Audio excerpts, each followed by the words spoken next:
এই বাংলাদেশকে যারা অস্থির করতে চায় এবং যারা মনে করতেছে যে তারা হয়তো বা ক্ষমতায় আসতে পারবে না, এই জন্য আপনার এই ক্ষমতায় না আসতে পারা বা কোনো কারণে যদি এই নির্বাচন বানচাল করা যায় তারা লাভবান হবে এবং এই সরকার থাকলে তাদের বিভিন্ন জায়গায় লোক বসে আছে।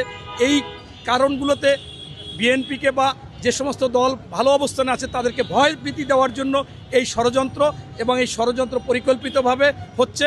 এবং আমি মনে করি যে শুধুমাত্র এইটা বিচ্ছিন্ন ঘটনা না, এটা একটা কঠিন ঘটনা। এর আগে হাদি কিন্তু স্পষ্ট করেছিল, এই ওসমান হাদি বলেছিল যে আমি জিয়ার আদর্শের সৈনিক, আমি খালেদা জিয়ার আদর্শের সৈনিক, আমি তারেক রহমানকে পছন্দ করি। শত শত বক্তব্য তিনি প্রতিদিন দিয়েছেন, অথচ ওই যে দলটা এই অল্পর মধ্যে ক্ষমতায় আসতে চায় তাদেরকে ধর্ম ব্যবসায়ী বলে, তাদের মৌলবাদী বলে, তারা যে এই স্বাধীনতার সার্বভৌমত্ব যেটা মূল ভিত্তি ওসমান হাদির, সেইটাকে যারা মানে এই করতে চাচ্ছে সেইখান থেকে রক্ষা করার জন্য কিন্তু তিনি হুঁশিয়ারি দিয়ে গেছেন।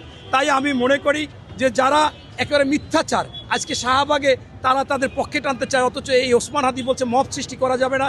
এমনকি তার 3-4টা বক্তব্য আছে যে যদি আপনার প্রথম আলো তারা ভুল লেখে, অন্যায় কাজ করে, তাদের বিরুদ্ধে আমরা অন্য পেপারে সহযোগিতা করে সঠিক লেখে ওদের বুঝিয়ে দেবো তোমরা মিথ্যাচার করো, কিন্তু মব সৃষ্টি করা যাবে না।